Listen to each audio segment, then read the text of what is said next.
हम कब तक इन लोगों का अन्याय सहते रहेंगे? चलो सरपंच से शिकायत करते हैं। नहीं सरोज, मुझे नहीं लगता कि सरपंच हमारी बात सुनेंगे। क्यों नहीं सुनेंगे? क्या इस दुनिया में गरीब की कोई जगह नहीं है? कल हम सरपंच के पास जरूर जाएंगे। महेश चुप रहा।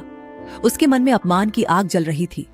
अगली सुबह गांव के चबूतरे पर सरपंच कुछ लोगों के साथ बैठे थे। महेश और सरोज वहां पहुंचे।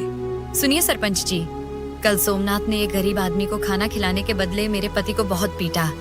आप बताइए, किसी भूखे को खाना खिलाने पर इस तरह मारना ठीक है क्या? सरपंच ने गंभीरता से सुना, फिर बोले, देखो सरोज, सोमनाथ ने पीट कर गलती की है, पर महेश को भी ऐसा नहीं करना चाहिए था। ढाबा उसका है, बिना उसकी इजाजत किसी को मुफ्त में खाना देना सही नहीं। पर सरपंच जी, मैंने क्या गलत किया? एक आदमी भूखा था, अगर उसे खाना दे दिया तो ढाबे में क्या कमी आ गई? तुम्हारी भावना गलत नहीं है महेश, लेकिन नियम भी तो होते हैं।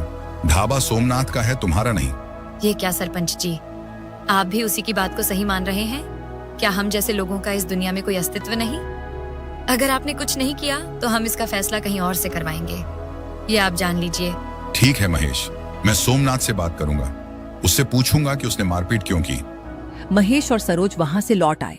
घर आकर दोनों चिंतित बैठे थे। देखो जी, हमारा सरपंच भी उसी की तरफदारी कर रहा है जिसने हमारे साथ इतना गलत किया।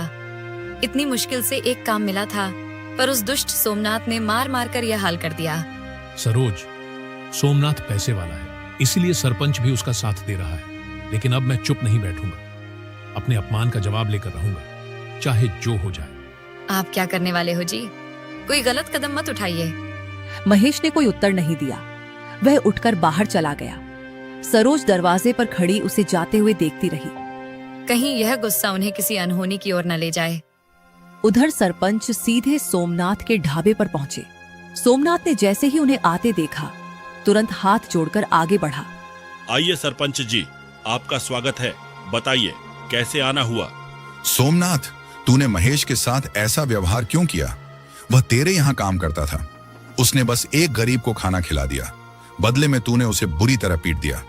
सरपंच जी, आप ही बताइए, मेरे ढाबे पर रोज कितने लोग आकर मुफ्त में खाने की बात करते हैं।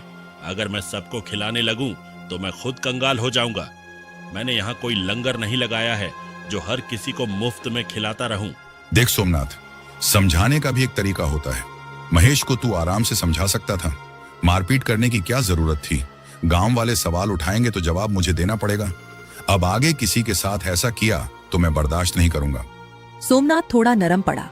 ठीक है सरपंच जी, आगे से ध्यान रखूंगा। यह कहकर सरपंच वहां से लौट गए। उधर महेश अकेला जंगल की ओर चला गया था। पेड़ों के बीच अंधेरा घिरने लगा था। महेश के मन में उथल पुथल मची थी। हे भगवान, तूने मुझे इतना गरीब क्यों बनाया? क्या गरीब होना ही सबसे बड़ा अपराध है? लेकिन अब जो भी हो, मुझे सब कुछ बदलना होगा। या तो मैं मर जाऊंगा या हालात बदल दूंगा। इधर घर पर सरोज अकेली बैठी प्रतीक्षा कर रही थी। हे भगवान, ना जाने ये कहाँ चले गए, कुछ बताया भी नहीं। उनकी रक्षा करना प्रभु। जंगल में चलते चलते महेश ने देखा, एक पेड़ के नीचे एक पक्षी घायल अवस्था में पड़ा है। महेश तुरंत उसके पास गया। अरे बेचारा, किसने तुझे इस हालत में छोड़ दिया? उसने अपने अंगोछे से उसके घाव साफ किए, पास की झील से पानी लाकर उसकी चोंच में डाला। कुछ ही क्षणों में एक अद्भुत घटना घटी। वह पक्षी धीरे धीरे एक वृद्ध बाबा के रूप में परिवर्तित हो गया। अरे बाबा, आप ये सब क्या है? बेटा, एक श्राप के कारण मैं इस रूप में भटक रहा था, पर तेरी दया ने मुझे मुक्त कर दिया।